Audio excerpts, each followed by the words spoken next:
Terlebih dahulu sebelum pemateri menyampaikan materi hari ini, akan saya bacakan dulu kurikulum vitae dari beliau.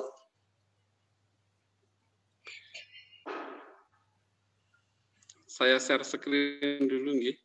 Nggak bisa, nggih. Sebentar.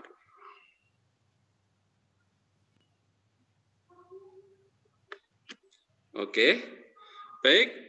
Untuk identitas diri, Bapak,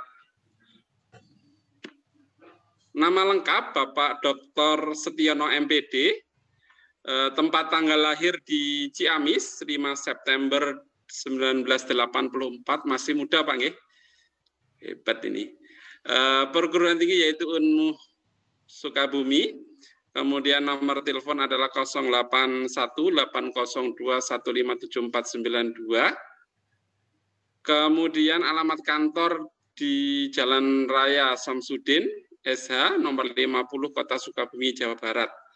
Untuk riwayat pendidikan, beliau sudah sampai S3, S1-nya ditempuh di Unpas, dengan jurusan pendidikan biologi, di mana pada S1 ini diselesaikan tahun 2007, kemudian untuk S2-nya di UPI, masih pendidikan IPA, jurusannya, kemudian untuk tahun lulusnya tahun 2009, kemudian untuk S3-nya juga di UPI, pendidikan IPA juga, selesai tahun 2019.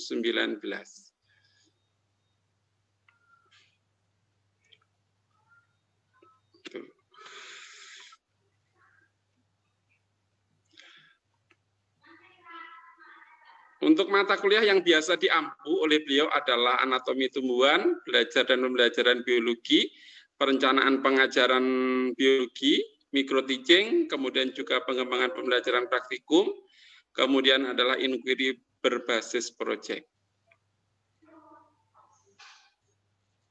Banyak penelitian yang sudah beliau lakukan, mulai dari tahun 2015 itu ada pengembangan modul berbasis inquiry, bla bla bla dan seterusnya, dan yang terakhir beliau membuat sebuah penelitian yaitu analisis respon mahasiswa terhadap penggunaan e-learning berbasis aktivitas untuk meningkatkan partisipasi aktif mahasiswa. Untuk publikasi artikel ilmiah dalam 5 tahun terakhir, di mana untuk yang terakhir ini berjudul analisis respon mahasiswa dalam pembelajaran online berbasis aktif di perguruan tinggi. Itu. Kemudian beliau juga sudah menulis buku, di mana ada 2 buku hebat yang dicantumkan di sini, yaitu pada tahun 2017 How to Teach Biologi, dan juga pada tahun 2018 Anatomi Tumbuhan. Mungkin itu untuk kurikulum vitae beliau, sedikit saya sampaikan biar kita lebih mengenal beliau, karena tak kenal makanya tak sayang ya Pak Setiono ya. Baik, untuk mempersingkat waktu, langsung saja, ini beliau akan menyampaikan materi tentang tumbuhan ini. Nanti mari kita simak bersama-sama, saya yakin ada info-info baru yang bisa kita terima nanti dari apa yang disampaikan oleh Bapak Dr. Setiono. Untuk Bapak Dr. Setiono nanti penyampaian materi sampai jam 14.15, biar nanti ada tanya jawab lebih lanjut, biar nanti lebih ada interaksi gitu Pak Setiono.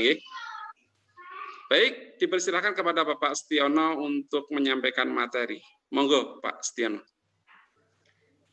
Ya, terima kasih Pak Abbas, Bu Titin Haniningsih. Oke, Bapak dan Ibu izin share screen terlebih dahulu.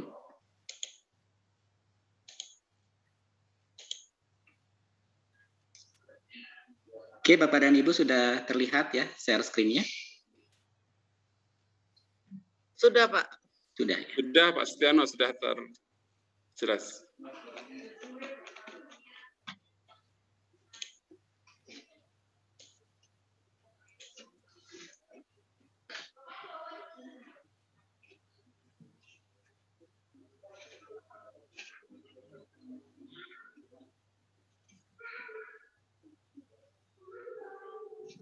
Bismillahirrahmanirrahim.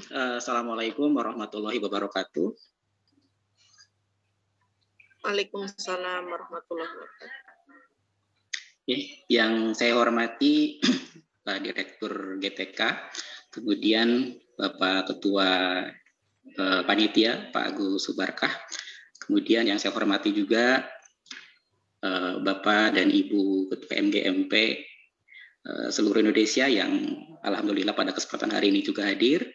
Kemudian yang saya hormati Bapak Ibu Panitia, kemudian juga Bapak Ibu hebat ya yang alhamdulillah pada kesempatan hari ini bisa ya menyempatkan waktu untuk hadir dalam acara pendalaman materi ya terkait nanti materi pertumbuhan dan perkembangan Bapak dan Ibu.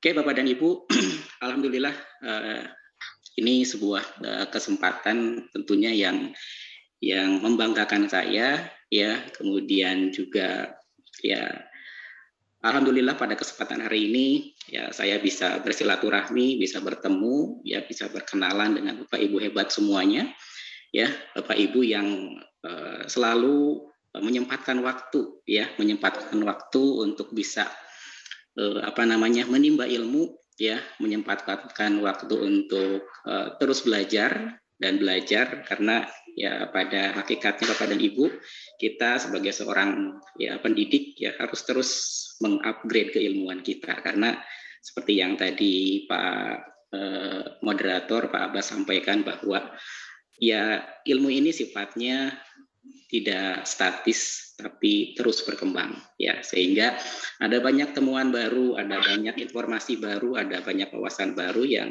mungkin bisa kita dapatkan di waktu-waktu yang lain begitu.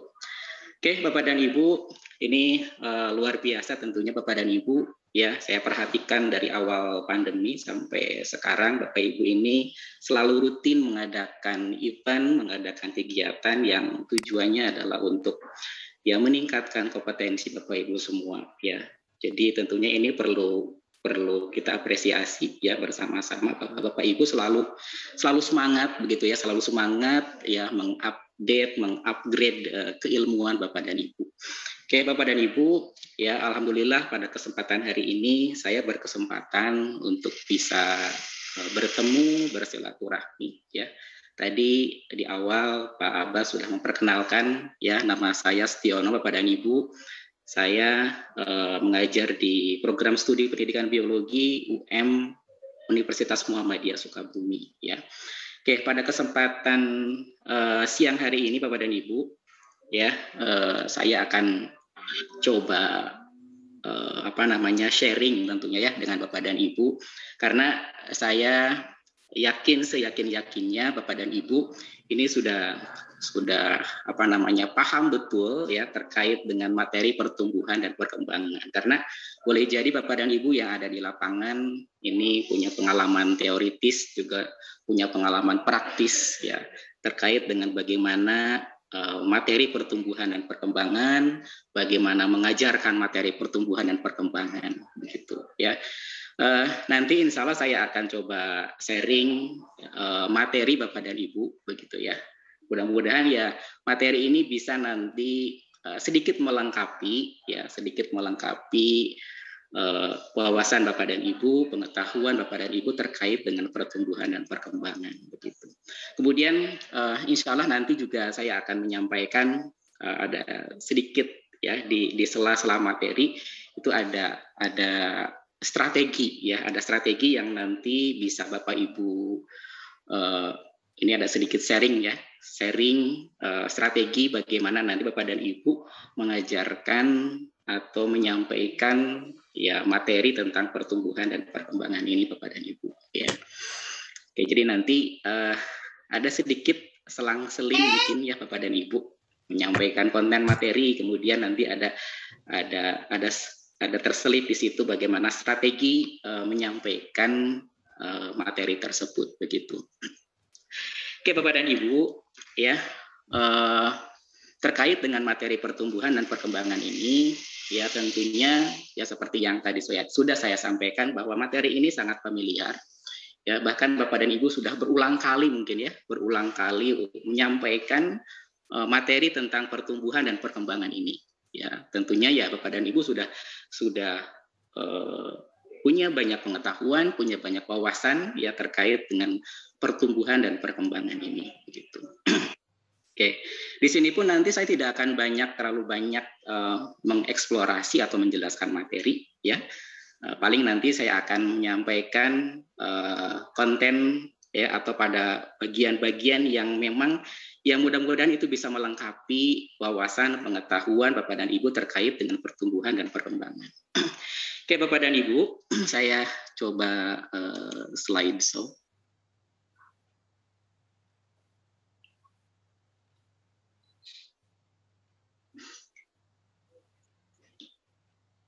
Oke, Bapak dan Ibu, kita lanjutkan. Seperti yang sudah Bapak Ibu ketahui ya, kalau misalkan Bapak dan Ibu melihat standar isi mata pelajaran biologi SMA ya terkait dengan materi pertumbuhan dan perkembangan, ini ada di kompetensi dasar menjelaskan pengaruh faktor internal dan faktor eksternal terhadap pertumbuhan dan perkembangan makhluk hidup. Kemudian KD terkait dengan keterampilannya, ini ada menyusun laporan hasil percobaan tentang pengaruh faktor eksternal dan juga faktor eksternal terhadap proses pertumbuhan dan perkembangan tanaman. Oke, Bapak dan Ibu, tentunya ketika Bapak dan Ibu menyampaikan materi pertumbuhan dan perkembangan, ini selalu sejalan dengan kompetensi minimal apa yang perlu dibekalkan kepada peserta didik ya. Ini kalau misalkan Bapak Ibu mengajar di di SMA materi terkait dengan pertumbuhan dan perkembangan ini ya terwakili oleh kedua KD yang saya sampaikan di sini. Menjelaskan pengaruh faktor internal dan eksternal ya yang mempengaruhi pertumbuhan dan perkembangan. Ya. Saya kurang tahu yang terbaru sekarang apakah di sini masih menjelaskan atau sudah menganalisis ya. Kemudian yang kedua adalah menyusun laporan hasil percobaan tentang pengaruh faktor eksternal ya terhadap proses pertumbuhan dan perkembangan. Oke, Bapak dan Ibu, jadi kedua KD ini tentunya menjadi parameter yang menjadi dasar ketika Bapak dan Ibu nanti mengajarkan materi pertumbuhan dan perkembangan khususnya pada tumbuhan begitu ya. Kalau kita lihat Bapak dan Ibu di sini ya KD terkait dengan pengetahuannya ya seperti yang Bapak Ibu lihat di sini menjelaskan di sini kalau kita lihat dari proses kognitif ini ada di level C2 ya Bapak dan Ibu ya. Tentunya Bapak dan Ibu ya bisa meningkatkan level kognitifnya, proses kognitifnya. Bisa ke C3, bisa ke C4, C5 atau mungkin bahkan C6 ya. Jadi bisa mungkin Bapak dan Ibu mengganti yang tadinya menjelaskan ini bisa menjadi menganalisis ya. Menganalisis pengaruh faktor internal dan faktor eksternal yang berpengaruh terhadap pertumbuhan dan perkembangan. Begitu ya. Kemudian yang kedua di sini yang KD terkait dengan keterampilan 4.1 ini menyusun laporan hasil percobaan tentang pengaruh faktor eksternal. Seperti yang sudah Bapak Ibu ketahui ya, jadi kompetensi dasar ini ya menjadi dasar bagi Bapak dan Ibu ya ketika nanti Bapak dan Ibu menyiapkan materi ya, menyiapkan materi, kedalamannya, keluasannya, tentunya parameternya ini. Termasuk ketika Bapak dan Ibu juga menyiapkan pengalaman belajar ya, apakah pengalaman belajarnya mau menggunakan model project ya, metodenya praktikum, tanya jawab, diskusi dan lain sebagainya ya, tentunya parameternya salah satunya ada di kompetensi dasar. Kalau misalkan di sini Bapak dan Ibu ya salah satu kompetensi dasarnya atau kemampuan yang nanti harus dibekalkannya adalah menyusun laporan hasil percobaan. Ya, menyusun laporan dari hasil percobaan berarti ya nanti pengalaman belajarnya pun itu harus relevan dengan ini. Termasuk ya bahan ajarnya pun, materi yang nanti Bapak Ibu sediakan pun ya harus bisa memfasilitasi, membantu peserta didik untuk bisa menyusun laporan. Ya, kemudian melakukan percobaan ya tentang pengaruh atau faktor eksternal yang berpengaruh terhadap proses pertumbuhan dan perkembangan ya Bapak dan Ibu. Ya, ini sedikit Bapak dan Ibu ya mengingatkan kita semua ya bahwa KD ini menjadi standar minimal ya, jadi Bapak dan Ibu bisa meningkatkan level kompetensinya, level proses kognitifnya dari C2 misalkan menjadi C3, C4 atau bahkan sampai C6 ya, termasuk kompetensi keterampilannya pun sama seperti itu. Oke Bapak dan Ibu,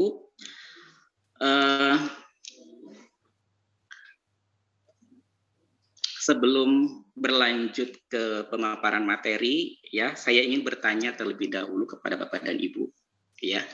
Ini terkait dengan materi pertumbuhan dan juga perkembangan yang familiar, yang sudah sering Bapak Ibu berinteraksi dengan materi ini, bahkan berulang kali menyampaikan materi ini di hadapan peserta didik. Menurut Bapak dan Ibu, materi pertumbuhan dan perkembangan ini termasuk materi yang sulit atau tidak kira-kira menurut Bapak dan Ibu? Silakan Bapak dan Ibu bisa berkomentar di kolom chat.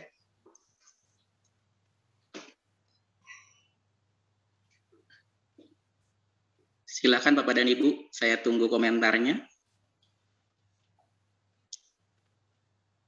Dari Ibu Alian tidak ya, kemudian dari Pak Ade termasuk materi yang mudah. Ya, termasuk materi yang mudah. Sedang, ya, dari Bu Titi sedang, kemudian dari Bu Hartina materinya sangat mudah.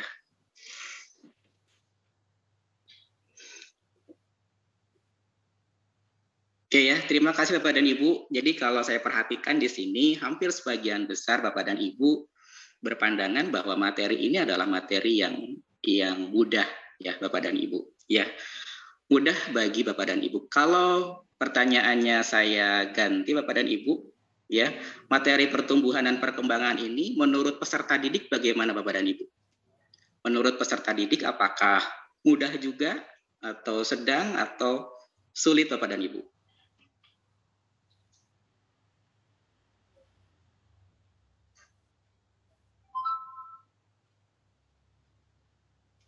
Oke, sedang.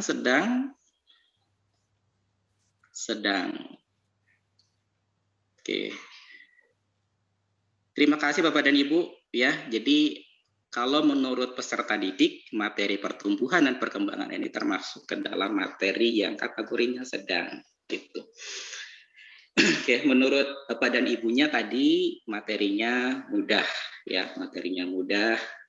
Sebagian besar tadi mudah, tapi kalau menurut peserta didik ini materinya tadi sebagian besar menyebutkan bahwa menurut peserta didik materi pertumbuhan perkembangan ini sedang ya tidak sulit dan juga tidak mudah begitu ya kalau sedang. Oke, nah ini tentunya perlu nanti ya Bapak dan Ibu, ini ada gap. Kalau kita perhatikan ada gap, menurut Bapak dan Ibu mudah, tapi menurut peserta didik ini sedang begitu ya. Jadi di sini tentunya nanti perlu strategi, perlu upaya tentunya dari Bapak dan Ibu untuk bisa mengemas pengalaman belajar agar nanti ya peserta didik juga bisa mendapatkan kompetensi seperti yang tertulis di dalam kurikulum ya Bapak dan Ibu. Oke, Bapak dan Ibu kita lanjutkan ya. Ini sedikit barangkali mengingatkan Bapak dan Ibu ya terkait dengan definisi dari pertumbuhan ya. Oke, Bapak dan Ibu bisa menyimaknya ya. Saya yakin ini sudah Bapak Ibu pahami ya. Sudah Bapak Ibu pahami, sudah familiar juga dengan definisi ini begitu ya. Bapak dan Ibu, kalau kita perhatikan dari konten materi pertumbuhan dan perkembangan, ya, karena kalau saya perhatikan, ya setiap materi, ya setiap bab yang Bapak Ibu sampaikan kepada peserta didik, ya, materi biologi yang Bapak Ibu sampaikan kepada peserta didik ini sebetulnya punya semacam efek sampingan ya, atau nurturen effects ya. Salah satu efek sampingannya adalah sebetulnya dengan kita mengajarkan satu konten materi kepada peserta didik, ini kita bisa secara langsung maupun tidak langsung ini bisa melatihkan kemampuan berpikir peserta didik ya, dengan karakteristik dari materi yang Bapak Ibu sampaikan tersebut, begitu ya. Seperti misalnya Bapak dan Ibu mungkin familiar ya dengan bab tentang pewarisan sifat ya, pewarisan sifat. Nah, secara tidak langsung sebetulnya materi pewarisan sifat ini membekalkan kemampuan berpikir atau nalar probabilistik atau kemungkinan ya. Nah, begitu juga dengan materi pertumbuhan dan perkembangan Bapak dan Ibu ya. Materi pertumbuhan dan perkembangan ini secara tidak langsung sebetulnya bisa melatih nalar atau kemampuan berpikir korelasional ya, nalar korelasional, bahwa segala sesuatu itu ya saling berhubungan, begitu ya. Ada hubungan antara pertumbuhan, ada hubungan antara perkembangan dengan faktor internal maupun dengan faktor eksternal gitu. Jadi kalau kita lihat dari karakter materinya sendiri, ini bisa melatihkan nalar begitu ya Bapak dan Ibu.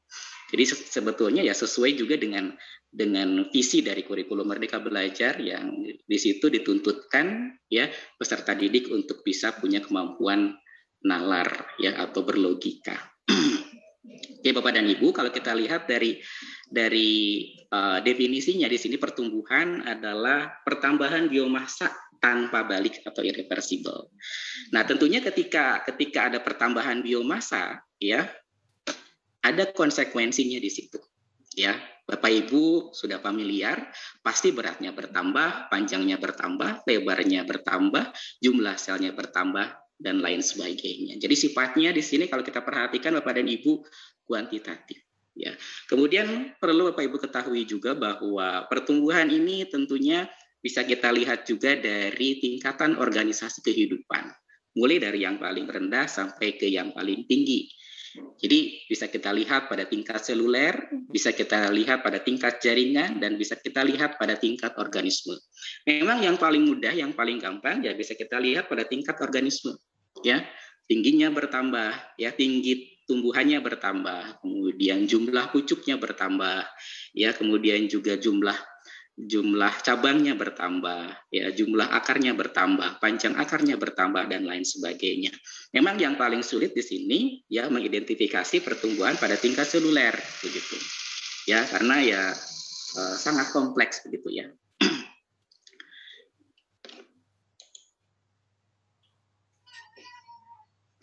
Oke, Bapak dan Ibu, ya. Bapak Ibu bisa perhatikan di sini ada gambar sel. Ya, ada gambar sel. Menurut Bapak dan Ibu di sini, ya kalau Bapak Ibu lihat gambarnya, kemudian karakteristik dari selnya, ini pertumbuhan atau perkembangan Bapak dan Ibu? Atau mengalami dua-duanya, pertumbuhan dan juga perkembangan? Ini adalah sel tumbuhan nih Bapak dan Ibu, ya sel tumbuhan. Bisa kita lihat identifikasi di dalamnya ada vakuola, ada inti sel, kemudian ada struktur yang berwarna hijau, plastida kloroplas. Ya, silakan Bapak Ibu bisa berkomentar di kolom chat. Ini pertumbuhan, perkembangankah atau pertumbuhan dan perkembangan?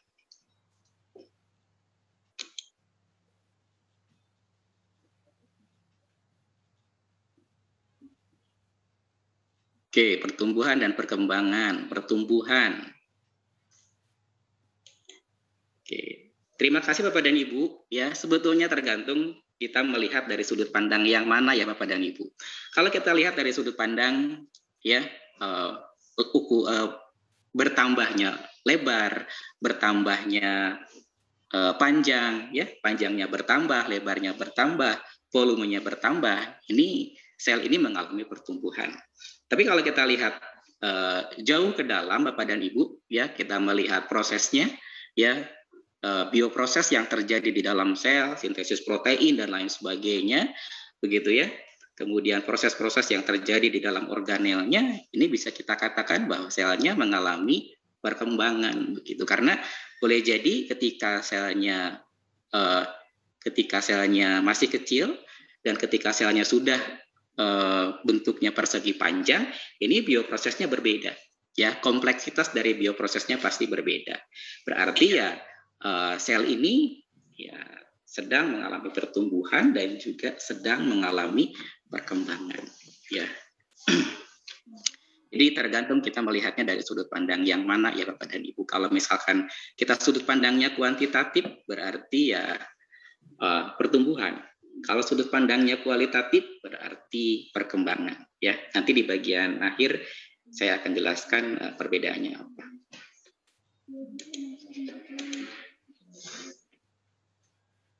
Oke ya, Bapak dan Ibu, ya terkait dengan pertumbuhan dan perkembangan ini tentunya Bapak dan Ibu mengenal ada yang disebut dengan daerah tumbuh ya Bapak dan Ibu. Ya, ada yang kita sebut dengan daerah tumbuh. Oke, Bapak dan Ibu juga tentunya mengenal ada sebutan meristem primer dan juga meristem sekunder. Ya, meristem primer di sini dibedakan ada meristem apikal, ya posisinya ada di ujung, kemudian juga meristem interkalar. Kemudian ada meristem sekunder, ya meristem yang berkembang dari jaringan yang telah dewasa. Contohnya ada kambium dan juga ada kambium gabus. Ya, jadi yang memicu pertumbuhan di sini adalah daerah tumbuh. Ya, seperti yang Bapak Ibu ketahui bahwa daerah tumbuh ini salah satunya bisa Bapak Ibu identifikasi di bagian apex atau ujung. Ya, di bagian apex atau ujung dari organ, pada batang, kemudian pada akar. Selain itu juga ada interkalar yang posisinya berada di antara jaringan dewasa, ya, di atas nodus atau ruas batang tanaman yang memiliki nodus atau buku. Ya, oke. Kemudian seperti yang Bapak Ibu ketahui juga bahwa meristem, ya, ini kan menjadi cikal bakal ya Bapak dan Ibu. Menjadi cikal bakal jaringan yang lain. Kalau kita kelompokkan Bapak dan Ibu, ya jaringan yang menyusun bagian tubuh tumbuhan ini kan dibedakan menjadi dua. Ada jaringan meristem dan juga ada jaringan dewasa. Semua jaringan dewasa, parenkim, kolenkim, sklerenkim, ya, dan jaringan dewasa yang lain, kambium, xilem, flum, ini berkembang dari meristem, ya Bapak dan Ibu. Nah, di sini kan dibedakan, ya, ada meristem primer dan juga meristem sekunder. Ya, jadi bedanya kalau meristem primer dia langsung berkembang dari embrio, ya. Jadi ketika biji berkecambah, embrio berkembang, ya. Meristem primer ini terus ada, ya, terus ada mempertahankan dirinya, biasanya ada di bagian pucuk atau di bagian ujung organ atau di bagian interkalar kalau pada tumbuhan yang memiliki nodus. Kemudian ada meristem sekunder, ya. Jadi meristem sekunder ini dia berkembang, ya, dari jaringan yang telah dewasa. Contohnya kambium. Jadi kambium ini adalah jaringan yang telah berdiferensiasi. Kambium gabus juga jaringan yang telah mengalami diferensiasi, begitu ya. Artinya sudah mengalami pendewasaan, diferensiasi, tapi masih mempertahankan sifat meristematik, masih mempertahankan sifat embrionalnya. Oke, Bapak dan Ibu, ini ada sedikit, ya, karena tadi daerah tumbuh itu dibentuk oleh jaringan meristem, tentunya Bapak dan Ibu ya harus banyak ya berkenalan dengan meristem, ya, harus banyak berkenalan dari meristem karena pertumbuhan dan juga perkembangan ini salah satu inisiator utamanya adalah meristem, begitu. Oke, Bapak dan Ibu, ya, Bapak dan Ibu bisa melihat ada gambar di situ, ya, ada gambar yang memperlihatkan ini gambar scanning elektron mikrograf dari sel meristem, Bapak dan Ibu, ya. Gambar scanning elektron mikrograf dari sel meristem. Jadi dari gambar ini sebetulnya Bapak dan Ibu bisa mengenali ya ciri karakteristik dari sel jaringan meristem. Bisa Bapak Ibu lihat di situ ya ukuran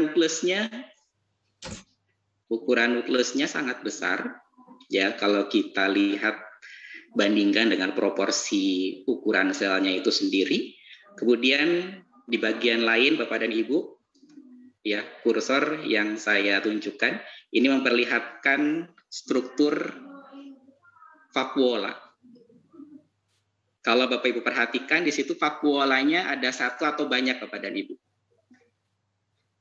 Vakuolanya satu atau banyak kira-kira Bapak dan Ibu? Banyak. Banyak ya Bapak dan Ibu. Itu salah satu karakteristik dari meristem. Sel meristem vakuolanya banyak tapi kecil-kecil, gitu ya, tapi kecil-kecil. Nanti sebetulnya vakuola ini seiring dengan berjalannya umur dari sel tersebut, ya seiring dengan diferensiasi sel yang bersangkutan, ini nanti lama-kelamaan akan bertambah besar ukurannya. Jadi vakuola-vakuola yang tadinya tersebar kecil-kecil ini akan saling bergabung satu sama lain begitu. Oke, sifatnya embrional ya, aktif membelah, dinding selnya tipis ya, kemudian tidak ada ruang antar sel. Oke. Nah, ini juga Bapak dan Ibu memperlihatkan gambar dari jaringan meristem, ya, sel jaringan meristem yang diambil dari ujung akar bawang Bapak dan Ibu, ya, bisa Bapak Ibu perhatikan di situ proporsi ukuran inti dengan ukuran selnya tidak terlalu jauh, ya, tidak terlalu jauh. Jadi kalau misalkan ukuran intinya 1 berarti ukuran selnya 2, begitu. Jadi proporsinya rasio antara ukuran inti dengan ukuran selnya tidak terlalu jauh. Jadi kalau misalkan Bapak dan Ibu melihat di bawah mikroskop, ya, melihat jaringan di bawah mikroskop, kemudian ukuran selnya seperti ini, ya, ukuran inti dengan ukuran ukuran selnya tidak terlalu besar rasionya, itu menandakan bahwa selnya masih meristematik. Ya, selnya masih meristematik. Jadi cara mengenalinya salah satunya dari ukuran rasio selnya dengan ukuran inti selnya. Kemudian kalau misalkan vakuolanya bisa kita identifikasi, kita kenali di bawah mikroskop, ini vakuolanya biasanya banyak begitu.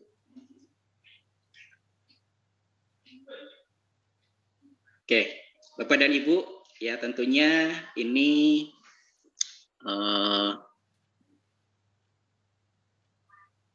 Bapak Ibu familiar dengan gambar ini begitu ya. Jadi seperti yang tadi saya sampaikan bahwa pertumbuhan ya ini bisa kita identifikasi salah satunya itu di bagian apex atau ujung dari organ. Ini yang diperlihatkan adalah ujung dari organ akar. Ya, Bapak Ibu pernah mempelajari ini bahwa ada zona pembelahan, ada zona pemanjangan, dan juga ada zona diferensiasi. Ya, jadi ketika kita melihat pada bagian zona pembelahan, itu sel-selnya itu seperti karakteristik sel yang tadi saya sampaikan. Ya, ketika saya memperlihatkan sel, ya ujung akar bawang. Jadi antara proporsi ukuran inti dengan ukuran selnya tidak terlalu besar begitu pada Ibu. Ya.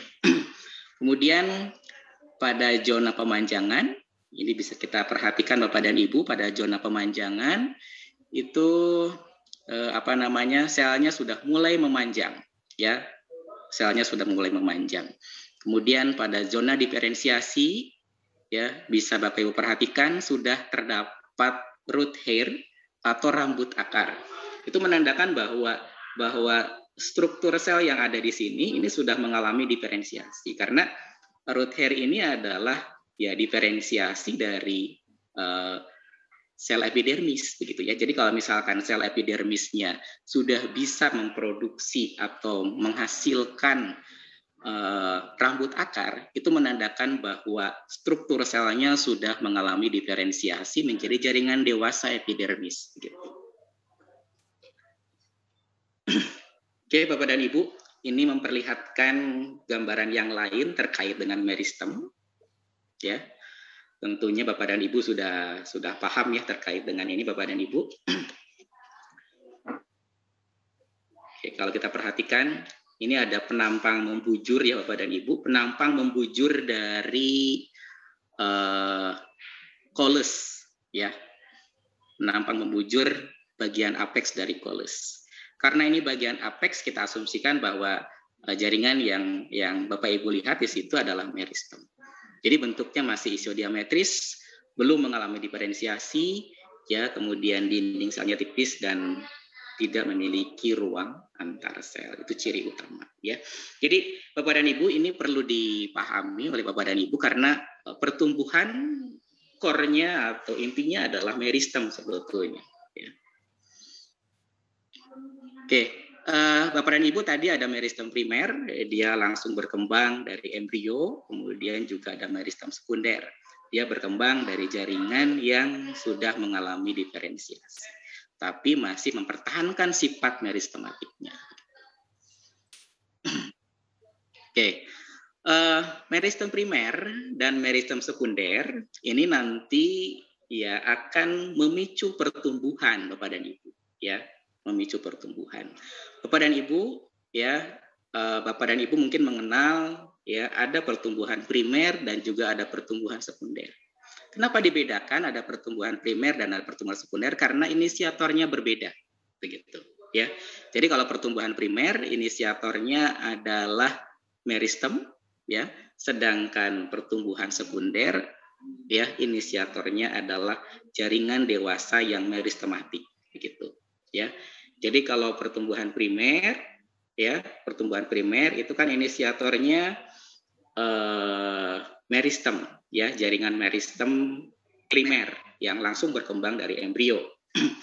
Sedangkan pertumbuhan sekunder ini inisiatornya atau yang menginisiasinya adalah jaringan meristem tapi yang sudah berdiferensiasi, gitu ya, jaringan dewasa yang masih mempertahankan sifat meristematiknya. Bapak Ibu mengenal ada kambium, ya, dan juga kambium gabus, ya. Kedua-duanya sudah mengalami diferensiasi karena dia tergolong ke dalam jaringan dewasa, tapi masih mempertahankan sifat meristematiknya, aktif membelah, ya, aktif membelah. Ya, kalau misalkan posisinya pada batang itu kan bisa menyebabkan batang dikotil bisa bertambah besar karena ya membelahnya itu kan ke arah dalam dan ke arah luar kambium itu. Ke arah dalam membentuk massa xilem sekunder, ke arah luar membentuk massa flum sekunder sehingga batang dikotil itu bisa bertambah besar, begitu. Kalau meristem primer biasanya dia menyebabkan pertumbuhan memanjang, ya. Jadi batang bertambah panjangnya, akar juga bertambah panjangnya, begitu. Oke, Bapak dan Ibu, terkait dengan pertumbuhan dan perkembangan, ya khususnya terkait dengan pertumbuhan, ya sebetulnya ini menjadi sebuah sebuah hal yang memberikan kesempatan tentunya bagi Bapak dan Ibu untuk bisa merancang sebuah penyelidikan, sebuah eksperimen atau sebuah percobaan, ya. Karena kalau kita lihat tadi Bapak dan Ibu ya di awal ya bahwa salah satu kompetensi yang nanti perlu dibekalkan oleh Bapak dan Ibu pada materi pertumbuhan dan perkembangan ini adalah membuat laporan dari hasil percobaan, ya. Jadi pertumbuhan ini karena sifatnya kuantitatif, ya sebetulnya bisa dengan mudah kita identifikasi, dengan mudah kita kenali, ya, dengan melakukan pengukuran, ya, dengan melakukan pengukuran panjangnya, kemudian juga volumenya, ya, kemudian luasnya, ya, dan kemudian juga beratnya dan parameter-parameter yang lain. Selama ini mungkin Bapak dan Ibu ya ketika menyelenggarakan kegiatan pembelajaran, ya, melakukan percobaan pertumbuhan, ya, pada peserta didik, parameter yang sering diukurnya adalah biasanya tinggi. Ya, parameter yang diukurnya biasanya tinggi. Padahal di samping parameter tinggi juga ada parameter atau indikator yang lain Bapak dan Ibu. Ya, misalkan luas, volume, kemudian juga berat, ya, berat basah, kemudian juga berat kering dan lain sebagainya. Begitu. Ya, seperti yang saya contohkan di sini Bapak dan Ibu, ya, ada pertumbuhan absolut.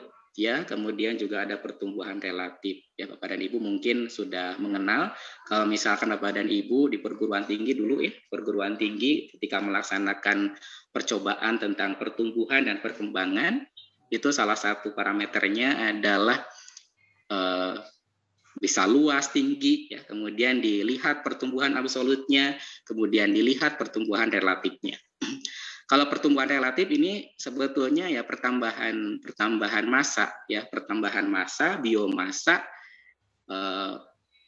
ya, pertambahan biomassa yang bisa melihat produktivitas, ya, dari pertumbuhan itu sendiri, begitu, ya. Bisa pertumbuhan absolut. Kalau ini ya hanya selisih saja Bapak dan Ibu, ya, selisih, ya, hasil pengukuran di awal dengan pengukuran di akhir. Ini juga bisa memperlihatkan bahwa ada pertumbuhan di situ, ada penambahan di situ, begitu, ya. Jadi ini bisa Bapak dan Ibu jadikan sebagai, ya, alternatif nanti kalau misalkan Bapak dan Ibu harus melaksanakan pembelajaran, ya, kemudian dengan metode praktikumnya didesain dengan sedemikian rupa, ya, ada penyelidikannya, begitu, bisa ini dijadikan sebagai sebuah strategi, begitu.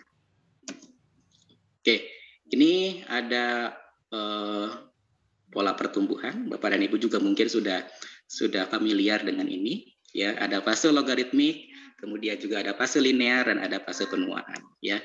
Tentunya ini menjadi sebuah opportunities juga, kesempatan bagi Bapak dan Ibu, ya, untuk menyampaikan kepada peserta didik, kemudian juga untuk memberikan kesempatan kepada peserta didik untuk melakukan penyelidikan, ya. Apakah setiap tanaman seperti ini misalnya, ya, atau hanya pada tanaman-tanaman tertentu saja yang membentuk pola atau fase seperti ini, atau seperti apa, gitu. Oke, Bapak dan Ibu, ya, di sini ada faktor-faktor yang mempengaruhi pertumbuhan dan perkembangan, ya. Saya tidak akan jelaskan faktor-faktornya karena Bapak dan Ibu juga sudah paham, ya, saya kira dengan faktor-faktornya apa saja. Ada ketersediaan air, temperatur, cahaya, ini juga cahaya macam-macam, ya, Bapak dan Ibu. Ada intensitasnya, ada kualitasnya. Misalkan di sini cahaya biru bisa memicu pemanjangan ruas. Cahaya hijau bisa merangsang pembentangan daun. Cahaya merah bisa memicu pertumbuhan. Kemudian kalau UV ini bisa menghambat pertumbuhan. Lama penyinaran juga sama seperti itu, ya, berpengaruh. Unsur hara, ya, ada unsur hara makro yang berperan penting dalam pembentukan struktur. Kemudian mikro ini berperan penting dalam aktivitas enzimatis yang terjadi di dalam sel. Kemudian ada gen juga di sini yang berpengaruh Bapak dan Ibu, ya. Bapak dan Ibu tentunya sudah paham dengan ada konsep, ada gen aktif, ada gen inaktif, dan ada gen yang potensial aktif, ya. Jadi gen ini tidak selamanya terbuka, ya. Hanya gen-gen yang aktif saja yang terbuka, gen yang lainnya posisinya inaktif, tergantung kebutuhan, begitu. Kemudian ada enzim dan juga nanti ada fitohormon Bapak dan Ibu, ya. Nah, faktor-faktor ini, ya, karena tadi juga tertulis di kompetensi dasar, ya. Jadi menjelaskan faktor internal dan eksternal yang berpengaruh pada pertumbuhan dan juga perkembangan. Nah, ini menjadi sesuatu yang potensial tentunya nanti bagi Bapak dan Ibu untuk bisa memberikan pengalaman yang berbeda, ya, pengalaman belajar yang berbeda. Karena untuk faktor-faktor ini nanti Bapak Ibu bisa setting pengalaman belajarnya melalui pengalaman belajar penyelidikan, ya, bisa lewat praktikum, ya, eksperimen atau demonstrasi ataupun pengalaman yang lain, begitu. Ini seperti yang tadi saya jelaskan, ya, Bapak dan Ibu, ya, ada gambar di situ. Jadi ternyata gen yang aktif itu pada setiap masa itu berbeda-beda. Jadi kalau kita perhatikan ya, biji ketika berkecambah itu kan ada fase-fasenya Bu ya. Bapak Ibu, ada fase-fasenya, ada fase 2 sel, 3 sel, sampai pada akhirnya terbentuk yang seperti walking stick gitu ya, walking stick. Nah, setiap fase-fasenya itu ternyata gen yang aktifnya berbeda-beda ya, gen yang aktifnya berbeda-beda. Jadi ketika fase pembelahan 2 sel, gen yang aktifnya berbeda ketika embrio berkembang dalam bentuk hati misalkan, dan fase perkembangan yang lainnya ini berbeda-beda ternyata. Jadi di sini tentunya gen ya berpengaruh pada pertumbuhan. Oke Bapak dan Ibu ya, nah di sini ada sedikit contoh ya Bapak dan Ibu ya, terkait dengan faktor eksternal yang berpengaruh pada pertumbuhan ya. Ini salah satu contoh pengalaman mungkin Bapak dan Ibu yang nanti bisa Bapak dan Ibu lakukan ya di sekolah Bapak dan Ibu. Praktikum ini tentunya sudah sering dilakukan oleh peserta didik Bapak dan Ibu di sekolah begitu. Ya, tapi bagaimana kita bisa mengemas nanti pengalaman belajar ini ya, praktikum ini agar bisa membekalkan kemampuan-kemampuan yang lain juga gitu ya. Bapak dan Ibu tentunya sudah familiar bahwa ketika melaksanakan kegiatan praktikum itu ada LKPD ya, lembar kerja peserta didik. Ada yang sifatnya cookbook seperti buku resep, ada yang sifatnya penyelidikan ya, ada yang sifatnya penyelidikan begitu. Ya seperti ini misalnya, kalau misalkan kita setting dalam bentuk kegiatan penyelidikan, itu kan bisa kita awali dengan ada yang namanya riset question atau pertanyaan penyelidikan atau pertanyaan penelitian. Misalkan di sini Bapak dan Ibu ya, ada ada kecambah yang kita tumbuhkan pada suhu 4 derajat Celcius, kemudian 25 derajat Celcius dan 35 derajat Celcius, begitu ya.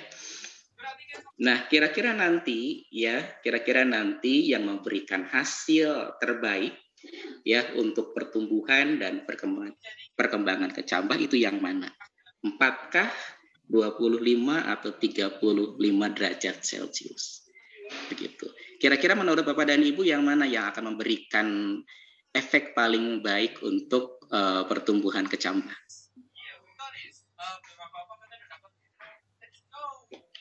Silakan Bapak dan Ibu bisa berkomentar di kolom chat. Apakah di suhu 4 derajat, 25 derajat, 35 derajat?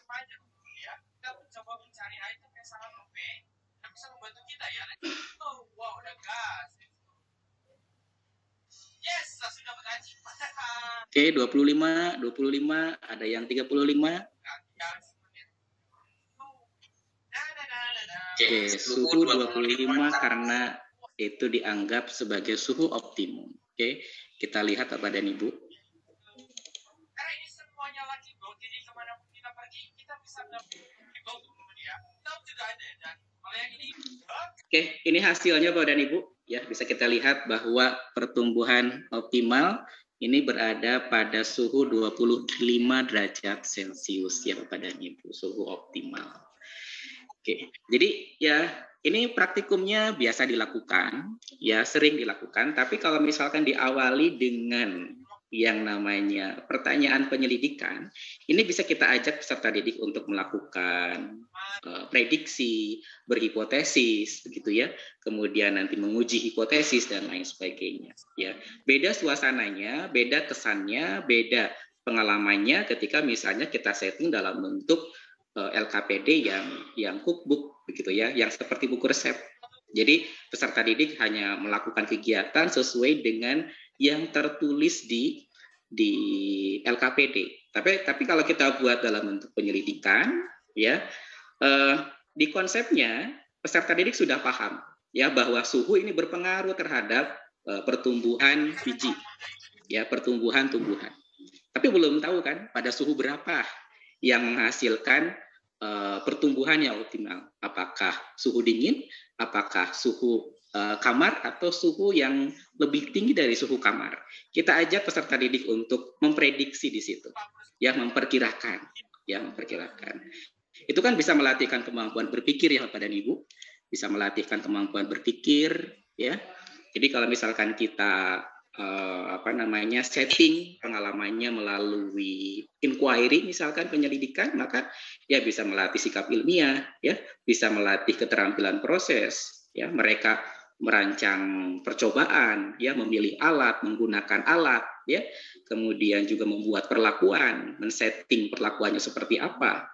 Kemudian nanti juga peserta didik akan mendapat pengetahuan, ya, di akhir siswa akan mendapatkan datanya berupa data hasil percobaan, itu adalah pengetahuan bagi peserta didik, begitu, ya. Kemudian di samping itu juga kita bisa membekalkan kemampuan-kemampuan yang lain, begitu ya, seperti kemampuan kolaborasi, andaikan kegiatannya dilakukan secara berkolaborasi, bisa melatihkan critical thinking, bisa melatihkan kemampuan problem solving, ya, bisa melatihkan kemampuan kreativitas. Ketika kita setting aktivitasnya, ya, kita suruh peserta didik untuk men-setting rancangan kegiatan pembelajarannya, rancangan kegiatan praktikumnya seperti apa, begitu ya. Alatnya apa, bahannya apa, ya, bijinya biji apa. Itu kan bisa melatih kreativitas, bisa melatih problem solving, ya, karena kita kan sekarang Bapak dan Ibu dihadapkan juga pada kompetensi abad 21 yang memang harus dibekalkan juga kepada peserta didik, ya. Jadi sesuai dengan visi misi dari kurikulum Merdeka Belajar yang harus membekalkan tadi, ya, membekalkan life skill, ya, life skill sekarang ya kompetensi abad 21 ya Bapak dan Ibu. Oke Bapak dan Ibu, ya, kita lanjut. Ini adalah konsep perkembangan Bapak dan Ibu. Ya, kalau kita lihat dari definisinya, perkembangan itu berkembang. Berkembang itu pemisahan dalam struktur dan juga fungsi. Jadi ketika fungsinya sudah berubah, bentuknya berubah dari semula, ya, kemudian diiringi dengan strukturnya, kemudian fungsinya juga berubah, berbeda dari yang semula, berarti selnya sudah mengalami diferensiasi. Ya, jadi berkembang itu adalah berdiferensiasi. Konsekuensinya apa? Terjadi perubahan kompleksitas, terjadi perubahan proses fisiologis. Ya, jadi fungsi selnya ketika sudah berubah, berbeda, parenkim dengan kolenkim kan berbeda fungsi fisiologisnya. Itu menandakan bahwa selnya sudah mengalami perkembangan atau berkembang. Oke, ini salah satu contoh yang lain ya Bapak dan Ibu. Ya, kalau tadi perkembangan, kalau pertumbuhan tadi kan sifatnya kuantitatif ya Bapak dan Ibu.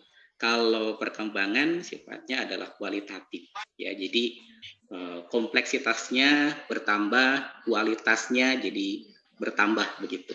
Ini salah satu bentuk ya contoh penyelidikan Bapak dan Ibu. Ya, yang terkait dengan terkait dengan perkembangan. Ini percobaannya sangat sederhana tentunya Bapak dan Ibu, ya, seperti yang sudah Bapak Ibu ketahui bahwa daun tumbuhan hijau itu kan bisa melangsungkan proses fotosintesis, ya. Daun bisa melangsungkan proses fotosintesis. Ya, nah kita bisa ajak peserta didik misalnya ya, daun itu kan ada daun yang masih muda, ada daun yang sudah tua. Nah sekarang laju proses fotosintesisnya bagaimana? Ya, laju proses fotosintesisnya apakah lebih cepat pada daun yang muda atau lebih cepat pada daun yang tua? Ya, nah itu kan bisa jadi salah satu pertanyaan penyelidikan, ya, yang ya kalau diselidiki menarik begitu ya. Kalau diselidiki menarik, bisa meningkatkan motivasi peserta didik, gitu ya. Peserta didik juga nanti punya kesempatan untuk bisa berinteraksi dengan objek kajian, ya, dengan objek kajian, dengan daun misalnya, ya, mengambil daun, ya, memegang daun, memperhatikan daun dan lain sebagainya. begitu. Sehingga nanti ya rasa ingin tahunya akan bertambah gitu ya. Rasa ingin tahunya akan bertambah, dan itu modal tentunya bagi peserta didik untuk bisa nanti belajar lebih dalam tentang objek yang sedang dipelajari. Oke, percobaannya sederhana Bapak dan Ibu untuk membuktikan yang tadi ya. Tinggal kita ambil misalkan daun yang muda, daun yang tua. Kemudian kita celupkan ke dalam air. Ya, tentunya ya ngambilnya ketika siang hari ya Bapak dan Ibu. Jadi daunnya diambil ketika siang hari, ketika suasananya terik. Kita asumsikan ya ketika suasananya terik, cahaya matahari optimal, ya daun melangsungkan proses fotosintesis. Kita ambil daunnya, kemudian kita celupkan ke dalam gelas yang sudah berisi air. Daun muda, daun tua kita celupkan gitu. Nanti akan kelihatan Bapak dan Ibu seperti yang terlihat di sini Bapak dan Ibu, ada gambar daun kembang sepatu ya. Yang di sini terlihat ada gelembung-gelembungnya. Gitu ya. Itu kan menandakan bahwa daun tumbuhan hijau ketika siang hari bisa melangsungkan proses fotosintesis yang salah satu produknya adalah gas oksigen. Ya, oksigen yang dalam bentuk fasa gas, sehingga di sini timbul gelembung. Nanti bisa dibandingkan ya antara daun yang muda dengan daun yang tua, banyakan yang mana gelembungnya gitu ya. Itu kan bisa mengenalkan konsep perkembangan ya, mengenalkan konsep perkembangan. Semakin tua apakah semakin cepat lajunya gitu ya. Atau boleh jadi mungkin semakin lambat begitu ya. Nah, ini kan peserta didik pasti belum tahu gitu ya. Apalagi kalau kita bandingkan gitu ya, kita bandingkan antara daun tanaman yang satu dengan daun tanaman yang lain. Misalkan mangga ya, mangga A dengan mangga B apakah sama atau tidak begitu ya. Daun muda dengan daun tua, atau daun jenis tanaman yang satu dengan jenis tanaman yang lain ya, apakah sama atau berbeda laju fotosintesisnya. Ya, memang kalau kita lihat di awal ya, penyelidikannya adalah laju fotosintesis. Ya, bayangan Bapak dan Ibu mungkin ini harus kompleks aktivitasnya gitu ya, menggunakan alat yang canggih, menggunakan bahan yang canggih, tapi ternyata bisa seperti ini begitu ya. Jadi bisa kita breakdown ya, bisa kita breakdown sedemikian rupa, bisa kita turunkan ya, sehingga nanti ini bisa dilakukan oleh peserta didik di SMP maupun di SMA begitu ya Bapak dan Ibu.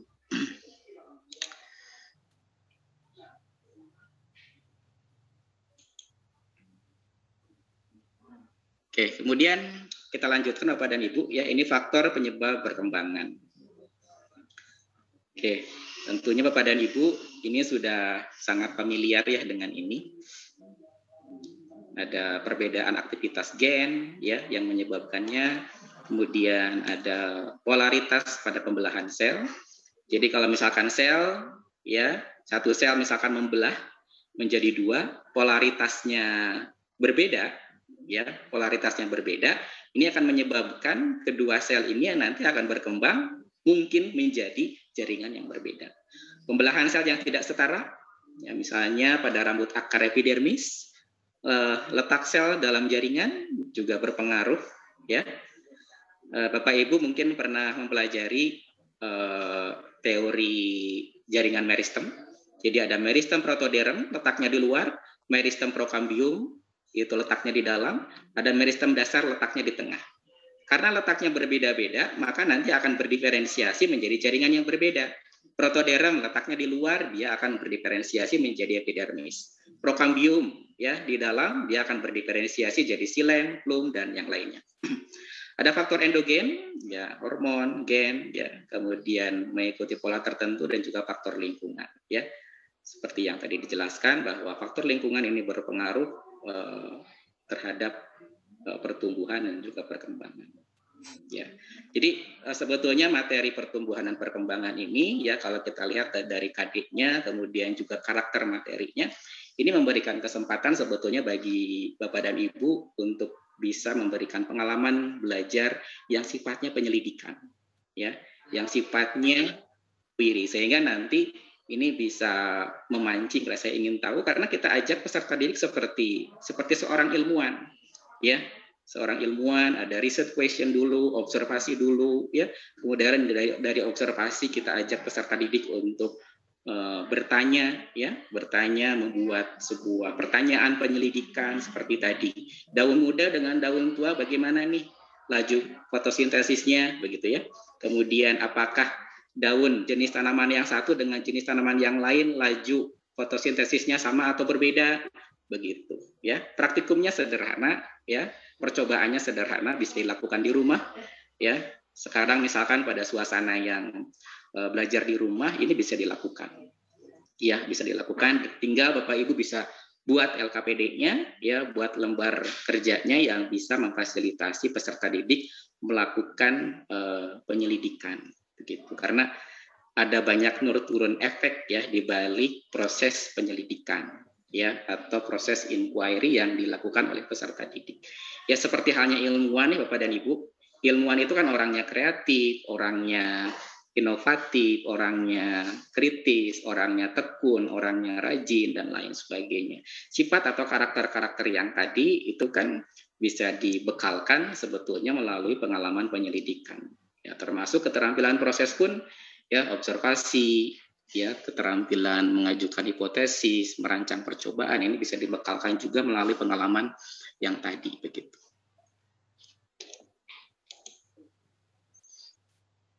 Oke, Bapak dan Ibu, kita lanjutkan.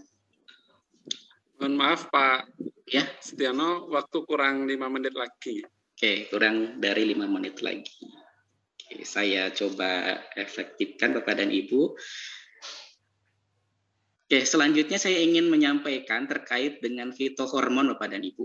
Ya, karena fitohormon ini tentunya menjadi faktor penting Bapak dan Ibu dalam regulasi pertumbuhan dan juga perkembangan. Ya, misalnya saja ketika biji berkecambah, itu kan ada hormon giberelin, ya. Kalau misalkan Bapak dan Ibu melihat pada gambar ini ada hormon giberelin yang di situ berperan penting, ya. Ketika air, ya, mengaktifkan giberelin, maka nanti proses metabolisme yang lain itu akan berjalan, ya, berjalan yang nanti akan menyebabkan si biji itu berkembang, biji tumbuh dan berkembang, ya, berkecambah dan seterusnya. Jadi di sini faktor lain yang memang juga penting dalam proses pertumbuhan dan perkembangan adalah fitohormon, ya.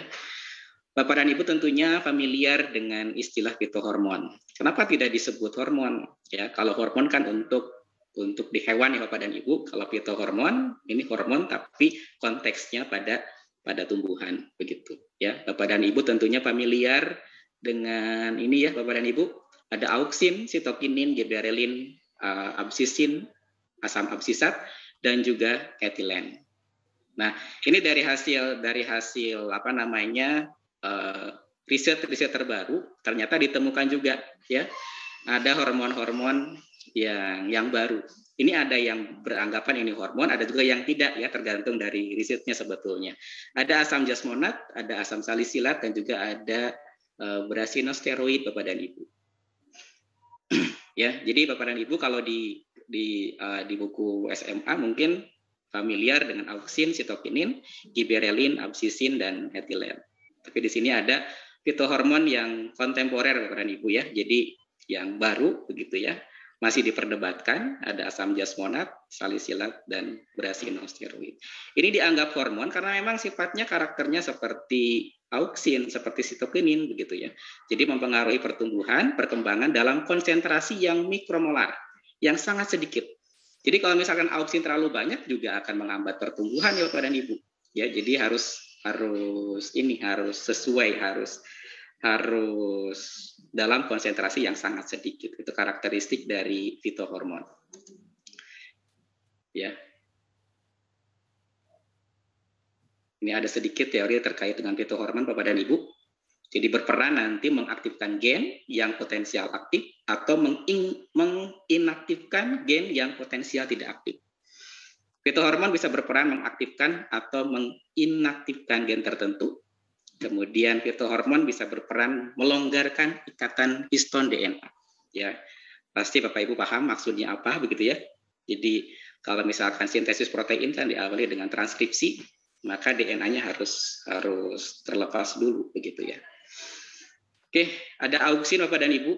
Ya, ini adalah auksin. Bapak dan Ibu tentunya sudah paham ya fungsi utama dari auksin apa.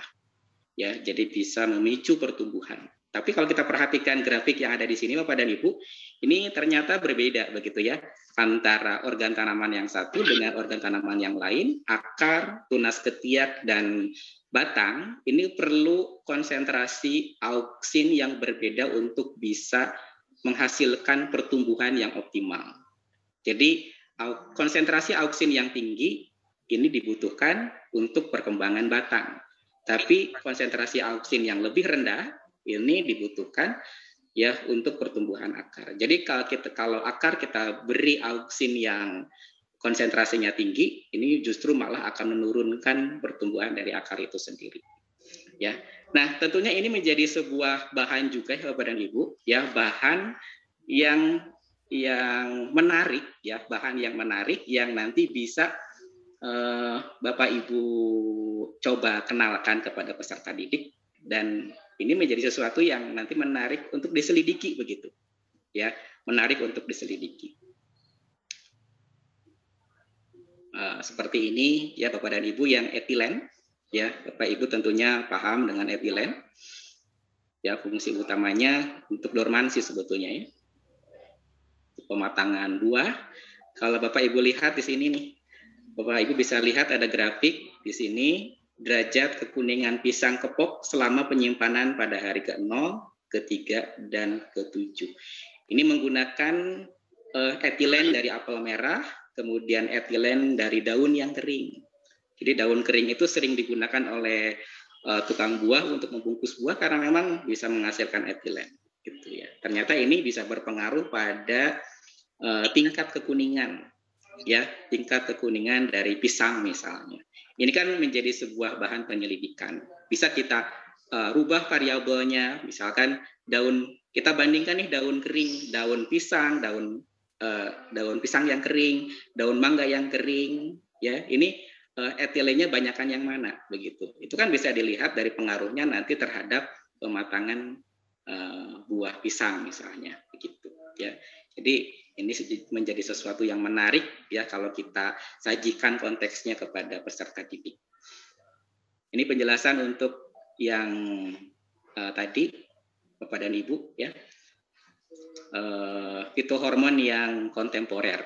Ya, ada berasinosteroid, ada asam jasmonat, dan juga ada asam salisilat begitu. Ya, jadi kemudian ini adalah hasil-hasil riset penelitian yang ini kalau disajikan sebagai konteks pembelajaran, ini menjadi sesuatu yang menarik. Ya, jadi bisa menciptakan konteks, ya, menciptakan konteks, kemudian juga bisa memicu peserta didik untuk punya kemampuan literasi begitu. Karena salah satu tujuan utama belajar biologi, belajar ilmu adalah literasi sebetulnya. Ya, jadi paham, bisa menerapkan, ya, kemudian nanti berdampak bagi dirinya sendiri, berdampak bagi lingkungan dan juga orang lain. Karena salah satu permasalahan sekarang ya pembelajaran IPA itu khususnya belum memiliki dampak yang signifikan bagi lingkungan begitu. Ya, seperti misalnya contoh sederhana Bapak dan Ibu. Ya, membuang sampah sembarangan itu kan tidak baik ya. Saya kira siswa SD, siswa SMP, SMA paham bahwa membuang sampah sembarangan itu ya tidak baik begitu ya, merugikan lingkungan. Konsepnya paham, konsepnya tahu ya, tapi tidak diterapkan begitu. Jadi kalau tidak diterapkan ya tidak akan berdampak apa-apa bagi lingkungan begitu ya. Bagi lingkungan, bagi yang bersangkutan, bagi masyarakat tidak akan berdampak. Gitu ya. Jadi ya dengan pengalaman seperti ini ya diharapkan nanti bisa memicu, memotivasi peserta didik untuk tahu lebih dalam lagi, ya tahu lebih jauh lagi, ya kemudian tahu penerapannya, tahu pemanfaatannya, begitu sehingga nanti ya dari belajar pertumbuhan dan perkembangan mungkin boleh jadi nanti ada peserta didik kita yang jadi pengusaha begitu ya, pengusaha yang bisa menciptakan kemasan, ya yang bisa ya kemasan dari kertas misalkan yang bisa mempertahankan kematangan begitu ya, kematangan. Jadi si buahnya itu atau mangganya tidak cepat busuk begitu. Nah, itu kan bisa sampai ke sana nanti. Oke, barangkali itu Bapak dan Ibu, ya mohon maaf karena memang waktunya terbatas. Ya sebetulnya masih banyak konten yang lain yang saya ingin jelaskan, tapi karena memang waktunya terbatas, Bapak dan Ibu nanti bisa melihat dari PowerPoint yang saya sampaikan ya untuk lebih jelasnya.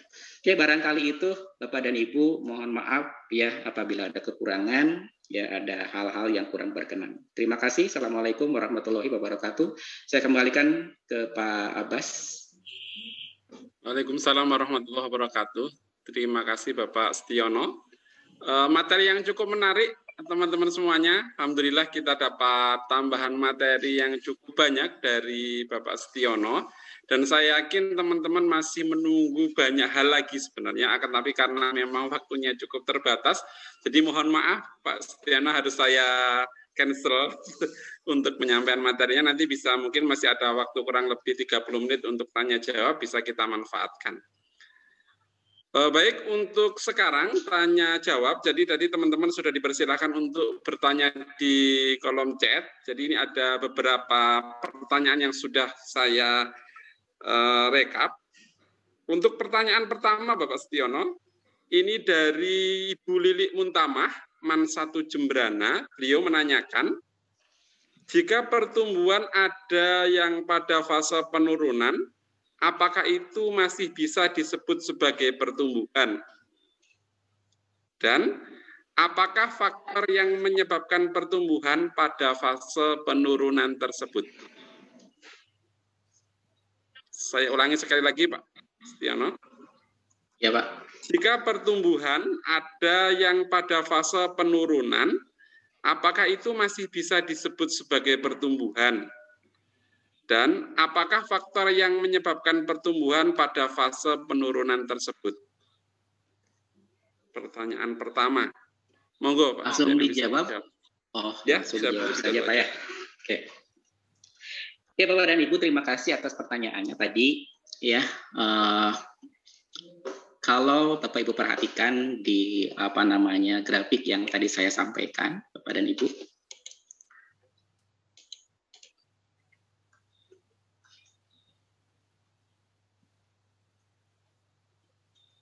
Oke, nah ini pola pertumbuhan umum ya. Pola pertumbuhan umum pada tumbuhan ini seperti ini ya. Jadi ada fase logaritmik ya. Jadi di awal dia tumbuh ya, kemudian juga ada fase linear, di mana tumbuhan ini stuck ya, stagnan, kemudian juga ada fase holometrik atau fase penuaan ya. Oke, Bapak dan Ibu, tadi pertanyaannya apakah kalau pada fase penuaan ya, ini kan turun begitu ya, turun gitu. Apakah bisa dikatakan bahwa ini mengalami bisa dikatakan mengalami pertumbuhan atau tidak begitu. Tadi sebetulnya prinsip dari pertumbuhan itu sendiri adalah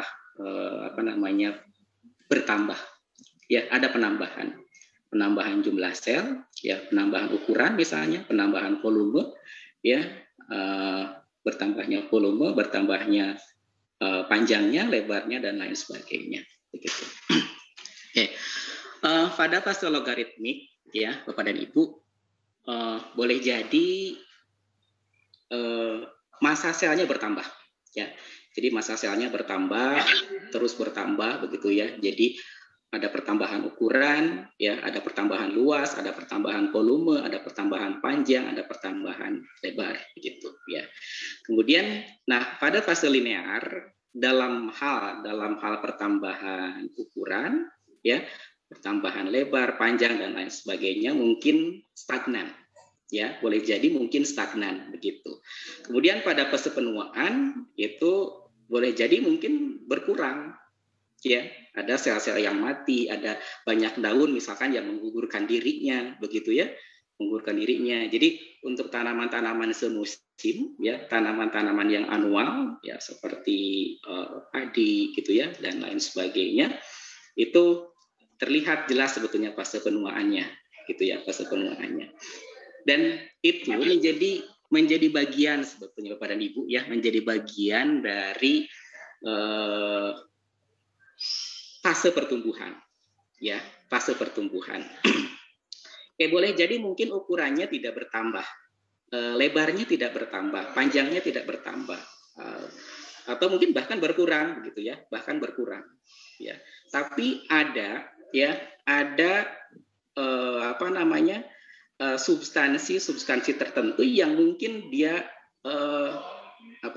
bertambah jumlahnya, ya, bertambah jumlahnya. Seperti misalnya ketika pada fase penuaan itu kan ada pertambahan jumlah dari misalkan fitohormon asam absisat, gitu ya, absisik asid, ya, atau etilen, ya. Jadi kalau kita lihat dari sudut pandang itu, ya, ada penambahan jumlah, ya, konsentrasi misalkan dari hormon fitohormon asam absisik atau etilen. Nah, dari sisi itu kita bisa simpulkan ada penambahan jumlah, berarti ya pertumbuhan masih bisa masih terjadi di situ. Cuman dalam konteks yang lain, ya, dalam situasi yang lain begitu. Bukan lagi pertambahan jumlah sel, bukan lagi pertambahan panjang sel misalkan, ya, atau volume dari biomasanya begitu, ya. Tapi di sisi yang lain, dalam konteks yang lain, misalkan hormon ini boleh jadi mungkin jumlahnya bertambah begitu. Jadi ya bisa dikatakan bahwa ini menjadi bagian dari pertumbuhan juga. Begitu. Termasuk ketika fase linear juga seperti itu. Fase linear boleh jadi mungkin biomasa selnya tetap begitu, ya. Biomasa selnya tetap, tapi dari konteks yang lain boleh jadi mungkin ada yang bertambah begitu, ya. Hormon-hormon tertentu mungkin jumlahnya bertambah begitu, ya. Begitu juga ketika fase logaritmik gitu, ya. Ketika fase logaritmik mungkin hormon tertentu jumlahnya terus bertambah. Tapi ketika pada fase linear ya berkurang begitu, ya. Tapi hormon yang lain bertambah bergantian begitu, ya. Jadi dari sisi itu ya tetap bisa kita pandang bahwa itu adalah sebuah pertumbuhan karena ada penambahan, ya, ada penambahan jumlah dari fitohormon tertentu misalnya begitu. Itu barangkali, Pak. Terima kasih Pak Setiono, cukup jelas Bu Lili Muntamah dari Mansatu Jembrana penjelasan dari Pak Setiono. Kita berlanjut ke pertanyaan yang kedua Pak Setiono. Ada dua pertanyaan ini dari Ade Ina Kartina dari MA2 Kota Bandung. Pertanyaan pertama, apakah pertumbuhan dan perkembangan itu selalu sejalan beriringan? Pertanyaan pertama. Pertanyaan kedua, apakah makhluk hidup bisa hanya mengalami pertumbuhan tanpa perkembangan? Dua pertanyaan dari teman kita MAN2 Kota Bandung. Silakan, Mas. Oke, terima kasih ya dari Ibu dari MAN2 Kota Bandung. Tadi pertanyaannya apakah selalu sejalan antara perkembangan dan pertumbuhan dan perkembangan. Kemudian pertanyaan yang kedua, apakah makhluk hidup hanya bisa salah satunya mungkin Pak ya? Pertumbuhan saja atau perkembangan saja begitu. Oke, Bapak dan Ibu, ya, pertumbuhan dan perkembangan ini selalu berjalan beriringan, ya, selalu berjalan beriringan. Jadi ketika ada pertumbuhan, di situ juga bisa terjadi ada proses perkembangan begitu, ya. Nah, boleh jadi ketika tumbuhan masih dalam fase perkembangan embrio, ya, seperti yang terlihat pada gambar di sini, terjadi fertilisasi, kemudian terbentuklah zigot, ya. Zigot membelah menjadi dua sel, ada sel apikal dan sel basal, yang kalau kita perhatikan di sini polaritasnya berbeda, ya Bapak dan Ibu, polaritasnya berbeda antara apikal sel dengan basal sel, polaritasnya berbeda. Kemudian berkembang lagi menjadi sejumlah sel, ya, sampai pada akhirnya membentuk struktur seperti yang Bapak Ibu lihat di sini, ya. Sudah terlihat bakal daunnya begitu, ya, bakal pucuknya, begitu juga dengan bakal akarnya. Oke, kalau kita lihat di sini, ya, memang yang terlihat ketara adalah pertumbuhan, ya, pertumbuhan. Jadi jumlah selnya bertambah, yang tadinya 2 sel menjadi sejumlah sel, ya, menjadi sejumlah sel. Kemudian apakah perkembangan juga terjadi di sini, begitu ya? Dalam kadar yang minimal ini terjadi perkembangan, begitu ya. Ketika misalkan di sini ya terbentuk dua buah sel antara sel apikal dan juga sel basal, ya. Kemudian polaritasnya berbeda, jumlah organelnya berbeda, ya. Berarti ya di sini kompleksitas dari prosesnya juga mungkin bisa berbeda, begitu, ya. Ya, apalagi kalau misalkan memang di sini ya sudah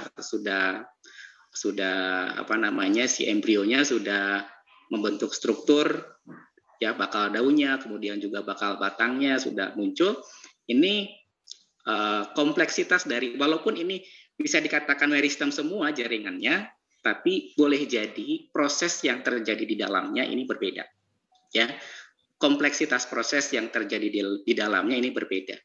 Ya, jadi sudah mulai ya ada bakal diferensiasi ini sudah mulai terjadi. Otomatis kalau misalkan memang bakal diferensiasinya sudah mulai terjadi, ya kompleksitasnya juga akan berbeda. Berarti di situ perkembangan juga terjadi, begitu. Ya. Dan akan lebih jelas terlihat kalau misalkan tumbuhannya sudah dewasa, sudah membentuk akar, sudah membentuk batang, sudah membentuk daun, begitu. Di bagian apex itu kan terjadi pertumbuhan, ya. Pada bagian apex ada meristem di situ, terus membelah, jumlah atau massa selnya semakin bertambah, biomasanya semakin bertambah, begitu. Tapi di sisi lain, di bagian yang lain ada sel yang mengalami pemanjangan, ada bagian sel yang mengalami diferensiasi, gitu ya. Itu kan terjadi proses perkembangan, ya. Jadi selalu beriringan, ya, selalu beriringan. Pada pertumbuhan sekunder juga, ya, pertumbuhan primer, pertumbuhan sekunder itu juga mengisyaratkan bahwa perkembangan selalu beriringan, selalu bersinergi. Di satu sisi ada sel yang aktif membelah, ya, menambah jumlah massa, ya, kuantitas dari biomasanya selnya. Di sisi lain ya ada sel-sel yang mengalami perubahan struktur, mengalami perubahan fisiologis, begitu. Ya. Di satu sisi misalkan di bagian apex ada sel yang terus membelah, tapi di bagian yang lain ya ada sel yang berdiferensiasi jadi parenkim. Ada sel yang berdiferensiasi jadi kolenkim, ya. Jadi berkas pembuluh angkut, ya, silem, plum, dan lain sebagainya. Begitu. Kemudian untuk pertanyaan yang kedua, ya, apakah ada organisme yang hanya mengalami pertumbuhan saja, perkembangan saja? Saya kira tidak ada, Bapak dan Ibu, ya. Jadi selalu beriringan, ya, antara pertumbuhan dan perkembangan selalu beriringan, begitu. Oke, barangkali itu Pak Abbas. Terima kasih. Saya yakin jadi pertanyaan kedua ini juga sudah terjawab secara jelas bahwa pertumbuhan dan perkembangan itu berjalan secara beriringan. Baik, untuk pertanyaan berikutnya, ini dari teman kita Bapak Paul dari MA Insan Mandiri menanyakan bahwa apakah tumbuhan yang mengalami etiolasi bisa sembuh menjadi tanaman normal kembali? Apakah tumbuhan yang mengalami etiolasi bisa sembuh menjadi tanaman normal kembali? Itu, Pak Setiono. Bisa diberikan penjelasan. Terima kasih kepada Bapak dari Insan Mandiri tadi, ya. Ya. Pertanyaannya apakah tanaman yang mengalami etiolasi bisa sembuh kembali atau tidak? Tergantung sebetulnya Bapak dan Ibu, ya, tergantung dari tingkat etiolasinya. Kalau misalkan tingkat etiolasinya sudah parah, begitu ya, sudah karena kan etiolasi itu pertumbuhan yang sebetulnya tidak seimbang, tidak normal begitu ya, tidak normal. Karena memang ada satu faktor di situ yang memang yang secara normalnya terlibat tapi tidak terlibat gitu ya. Etiolasi itu seperti yang Bapak Ibu ketahui kan pertumbuhan yang cepat ya pada kecambah karena ketiadaan cahaya. Memang kan normalnya harus ada cahaya begitu. Oke, kalau misalkan Bapak dan Ibu ya etiolasinya tidak terlalu parah ya, kemudian kita berikan perlakuan ada cahaya, itu bisa sembuh sebetulnya. Ya, bisa sembuh. Jadi artinya si sel-selnya begitu ya, walaupun terlambat, tapi karena ada rangsangan cahaya di situ ya, maka nanti bisa mensintesis substansi yang memang dibutuhkan untuk pertumbuhan dan juga perkembangan ya.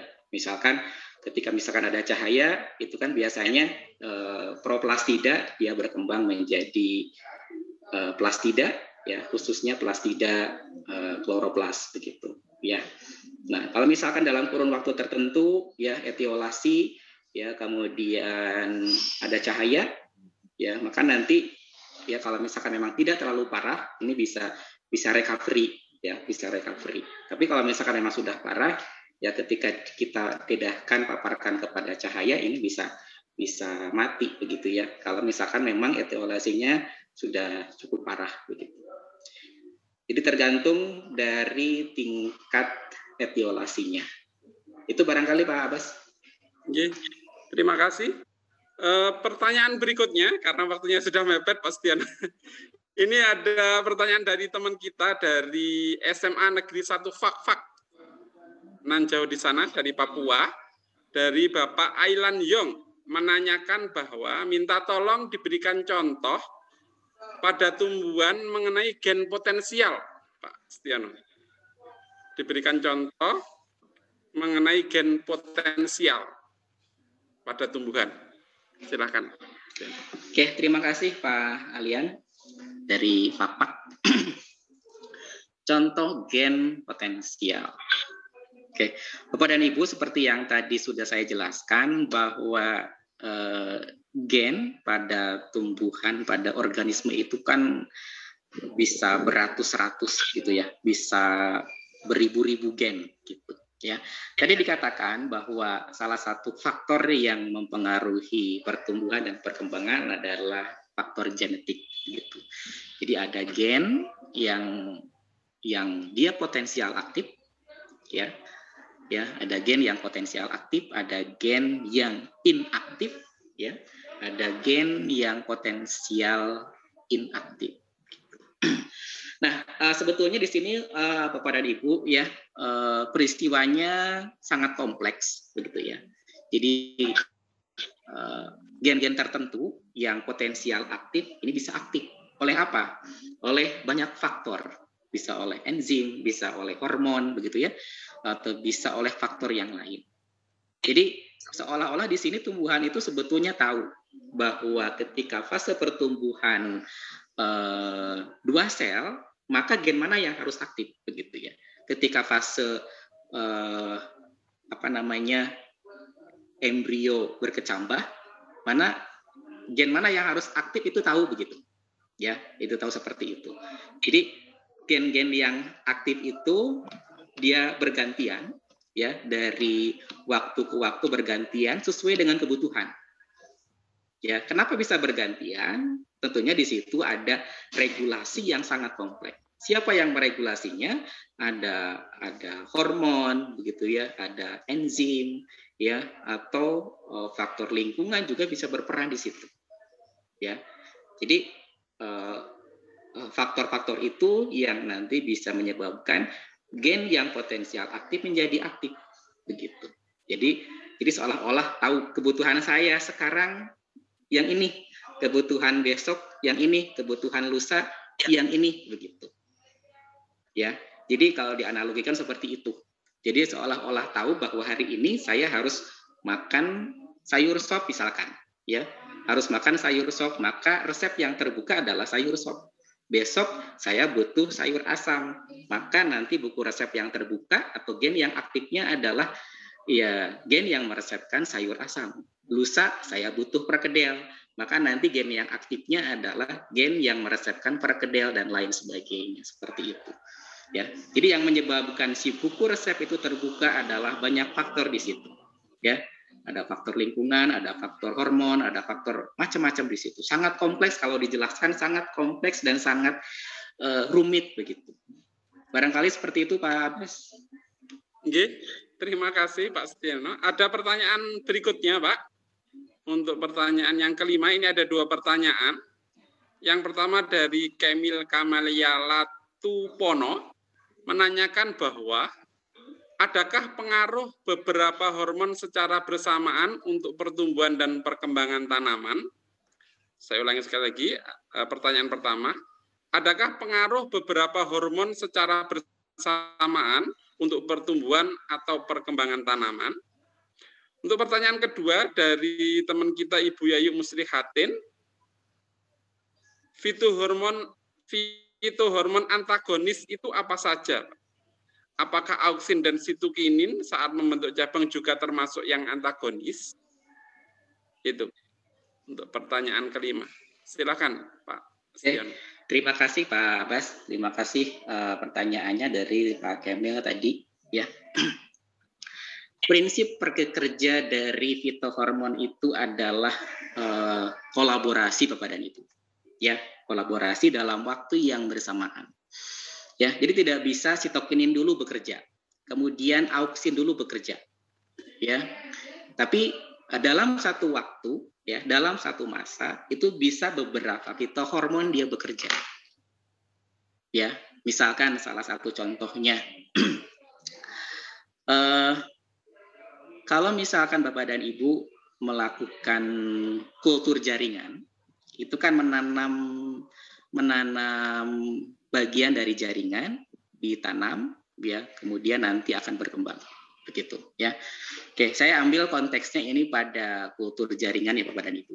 Jadi kalau misalkan, ya, seperti yang Bapak Ibu ketahui bahwa auksin dan sitokinin ini berperan penting dalam proses pertumbuhan dan juga perkembangan, begitu. Nah, kalau kita beri perlakuan si plantletnya itu kita beri perlakuan auksin saja, kemudian dalam waktu yang lain sitokinin saja, ternyata si plantletnya itu atau jaringan yang dikulturnya itu tidak berkembang, tidak mengalami diferensiasi, begitu. Tumbuh tapi tidak mengalami diferensiasi, hanya kalus saja, begitu. Tapi ketika sitokinin dan juga auksin kita berikan bersama-sama, ya tentunya dalam konsentrasi yang memang pas, begitu ya, karena konsentrasi juga rasio itu akan menentukan, begitu ya, akan menentukan. Jadi ya prosesnya sangat rumit sebetulnya, sangat kompleks. Jadi kalau kita ambil sitokinin, kemudian kita beri perlakuan sitokinin dan auksin secara bersama-sama, ya, ini si plantletnya ini ternyata bisa mengalami diferensiasi. Timbul bakal akar, timbul juga bakal daun, ya, bakal batang dan bagian-bagian yang lain, ya.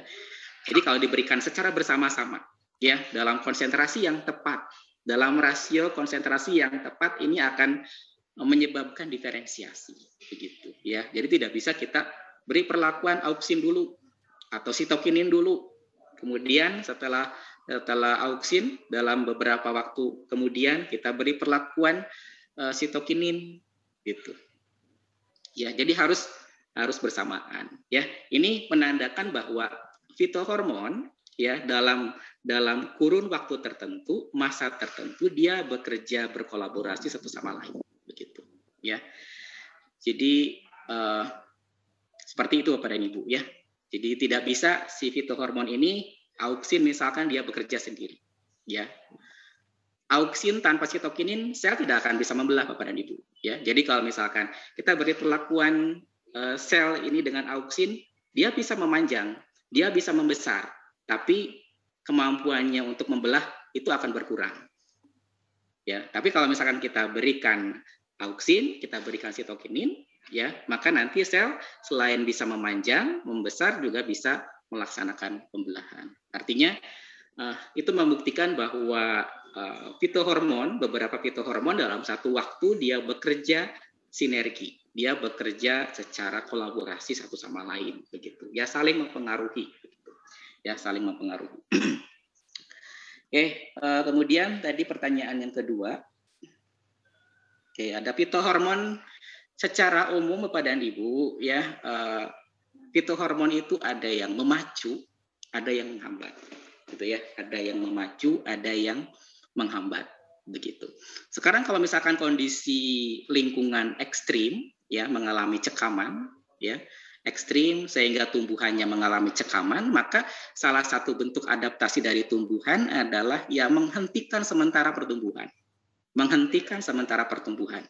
Nah, ketika kondisi seperti itu tentunya perlu asam absisat ya, maka asam absisat akan dikeluarkan begitu ya, akan diekskresikan dalam jumlah yang sangat banyak sehingga nanti pertumbuhan akar berhenti, pertumbuhan apex ya, batang berhenti, pertumbuhan daun berhenti, kemudian daun akan mengugurkan diri dan lain sebagainya begitu ya. Jadi ya perannya seperti itu, ada yang dia memicu, ada yang menghambat begitu. Dan prinsipnya tadi berkolaborasi ya, berkolaborasi. Itu barangkali Pak Abbas. Terima kasih Pak Setiono. Pertanyaan berikutnya masih ada, kalau cukup nanti 2 pertanyaan. Ini pertanyaan yang berikutnya dulu. Ini pertanyaan dari Pak Salim yang menanyakan dari praktikum yang sudah disampaikan oleh Pak Setiono tadi, itu bagaimana pengaturan suhunya? Caranya mungkin bagaimana pengaturan suhunya. Kemudian untuk pertanyaan kedua, ini dari Ibu Eko Susetyoning Tias, di mana beliau menanyakan, dalam percobaan Ingenhous, apakah tidak harus dengan hidrilla? Mungkin boleh dengan yang lain gitu Pak Setiono. Pada percobaan Ingenhous. Itu untuk pertanyaan ke-7. Dipersilakan Pak Setiono. Terima kasih Pak Abbas. Terima kasih juga kepada yang sudah berpartisipasi bertanya tadi terkait dengan praktikum ya Pak. Pengaturan suhunya bagaimana? Ya, kalau di lab sebetulnya gampang Bapak dan Ibu ya. Kalau misalkan di lab ada oven, ada inkubator, itu gampang bisa diatur presisi suhunya. 4 derajat, kemudian juga 25 derajat Celcius dan juga 35 derajat Celcius. Nah, sekarang bagaimana kalau misalkan memang kondisinya peserta didik melaksanakan kegiatan praktikumnya di rumah begitu ya, di rumah. Sekarang sedang kondisinya seperti ini ya, pandemi penuh dengan keterbatasan, sehingga peserta didik melaksanakan kegiatannya di di rumah begitu. Nah, sebetulnya bisa kita floorkan kepada peserta didik, silahkan begitu ya, bisa kita floorkan. Jadi kita bisa sampaikan kepada peserta didik ya bahwa untuk mengetahui pengaruh suhu ini kita perlu 3 perlakuan yang berbeda. Suhu kamar, suhu yang lebih dingin dari suhu kamar, dan juga suhu yang lebih tinggi dari suhu kamar begitu. Bisa kita sampaikan seperti itu, sehingga nanti peserta didik juga bisa mencari ya, bisa mencari kira-kira untuk suhu kamar disimpan di mana begitu ya, untuk suhu yang lebih dingin disimpan di mana, untuk suhu yang lebih tinggi harus disimpan di mana begitu ya. Jadi kalau misalkan di perguruan tinggi ada lab itu mungkin mudah ya, tapi kalau di rumah dilakukan oleh peserta didik ya sebetulnya bisa di mana saja Bapak dan Ibu ya, yang penting suhunya berbeda ya, yang penting suhunya berbeda. Ada suhu kamar yang menjadi patokan misalnya, kemudian perlakuan yang selanjutnya adalah yang lebih rendah, kemudian perlakuan yang selanjutnya yang lebih tinggi dari suhu kamar. Kalau kita keluarkan sebetulnya kepada peserta didik ya, kita buat yang guided inquiry, penyelidikan yang guided ya, penyelidikan atau bahkan penyelidikan yang open. Kita beri kesempatan peserta didik untuk memilih atau merancang, itu efek perolehan kompetensinya akan semakin bagus begitu ya. Di situ kan peserta didik akan berpikir, ini kira-kira harus disimpan di mana nih untuk yang lebih rendah dari suhu kamar. Kemudian yang lebih tinggi dari suhu kamar harus disimpan di mana begitu. Ya. Jadi itu akan memberikan efek perolehan kompetensi yang lebih tinggi begitu ya, karena siswa di situ akan berpikir, akan problem solving begitu dan lain sebagainya. Ya. Ya kalau yang dingin mungkin bisa disimpan di kulkas, barangkali Bapak dan Ibu ya, bisa disimpan di kulkas. Kemudian yang suhu kamar ya di tempat yang biasa-biasa, yang lebih tinggi ya mungkin bisa disimpan di luar ya, bisa disimpan di luar yang terkena cahaya matahari begitu. Oke, kemudian terkait dengan percobaan in-house. Mohon maaf Pak Setiano. Ya. Tadi yang ditanyakan maksudnya alternatif untuk tanaman yang bisa digunakan untuk cobaan in-house, maksudnya Bu Eko gitu. Oke. Alternatif. Pertanyaan yang kedua Pak ya? Ya, yang itu tadi. Yang pertanyaan kedua nanti. Oke. Yang in-house apakah ada alternatif tanaman yang lain atau tidak? Sebetulnya pada prinsipnya semua tanaman Bapak dan Ibu ya ketika siang hari terkena cahaya matahari ya jam 11 jam 12 itu optimal ya, itu bisa kita manfaatkan untuk membuktikan keberadaan proses fotosintesis begitu. Ya seperti yang tadi saya sampaikan di PowerPoint begitu ya. Ketika saya petik daun mangga, kemudian daun pandan, daun bayam, kemudian kita celupkan ke dalam air, ya, ke dalam air biasa, ya, air jernih biasa. Beberapa menit kemudian akan timbul gelembung, ya, akan keluar gelembung. Itu menandakan bahwa pada daun terjadi proses penghasilan gas oksigen, terjadi proses fotosintesis yang menghasilkan salah satu produknya adalah gas oksigen. Bisa-bisa saja menggunakan tanaman yang lain, yang penting ya ukurannya ya tidak terlalu besar sehingga bisa masuk di perangkat yang sudah kita siapkan begitu ya. Tanaman apa saja bisa ya. Yang penting tanamannya kita paparkan dulu pada cahaya matahari ya. Kalau misalkan memang tujuan praktikum kita adalah untuk mengetahui membuktikan bahwa apakah terjadi proses fotosintesis atau tidak pada tumbuhan hijau begitu. Di tumbuhan apa saja selama misalkan ada rumput yang ukurannya ideal ya bisa dimasukkan ke dalam perangkat in-house, ini ya bisa kita manfaatkan, bisa kita gunakan. Yang penting ya untuk mendapatkan hasil yang jelas itu tanamannya harus terpapar dulu pada cahaya matahari begitu. Jadi kalau bisa praktikumnya siang hari gitu ya, jam 11, jam 10, 11, jam 12 gitu. Itu barangkali Pak. Terima kasih Pak Setiano, sebenarnya sangat menarik sekali. Jadi masih ada beberapa pertanyaan yang belum bisa kami sampaikan pada forum ini, akan lebih karena waktunya memang sudah habis gitu Pak Setiano. Jadi nanti mungkin saya mohon maaf pada teman-teman yang sudah menyampaikan pertanyaan tapi tidak bisa tersampaikan karena memang waktu juga yang harus menghentikan ini, bukan karena kami tidak mau menyampaikan gitu Pak Setiano. Jadi materi ini sangat menarik meskipun kadang-kadang kita sebagai guru menganggapnya agak enteng gitu ya Pak Setiano. Akan tapi ketika kita diskusikan seperti ini ternyata banyak hal yang masih perlu kita ketahui agar mungkin materi yang mungkin kadang-kadang sederhana ini bisa kita buat yang lebih menarik sehingga anak-anak juga akan lebih mau untuk belajar tentang materi ini lebih jauh lagi karena sebenarnya banyak hal yang perlu lebih mereka tertantang untuk menguasai materi ini. Itu Pak Setiano. Jadi sekali lagi mohon maaf teman-teman karena waktunya sudah mepet. Ini sebelum kita akhiri kami persilahkan kepada Bapak Dr. Setiano untuk closing statement untuk mengakhiri penyampaian materinya. Monggo Pak Setiano. Oke, terima kasih Pak Abbas ya Bapak dan Ibu. Tentunya Bapak dan Ibu sebagai seorang pendidik, sama Bapak dan Ibu saya juga sebagai seorang pendidik ya, kita perlu terus berinovasi ya, memikirkan cara-cara yang inovatif ya, yang kreatif ya, agar apa yang kita sampaikan kepada peserta didik tercipta ya pengalaman pengalaman belajar yang tercipta ini bisa memberikan bekal yang holistik, yang komprehensif, ya. Seperti yang Bapak Ibu ketahui bahwa di dalam kurikulum 2013, ya, kurikulum Merdeka Belajar, kita kan punya kewajiban, ya, Bapak dan Ibu, untuk bisa mengembangkan potensi yang holistik, pikir kreatif, thinking, dan lain sebagainya.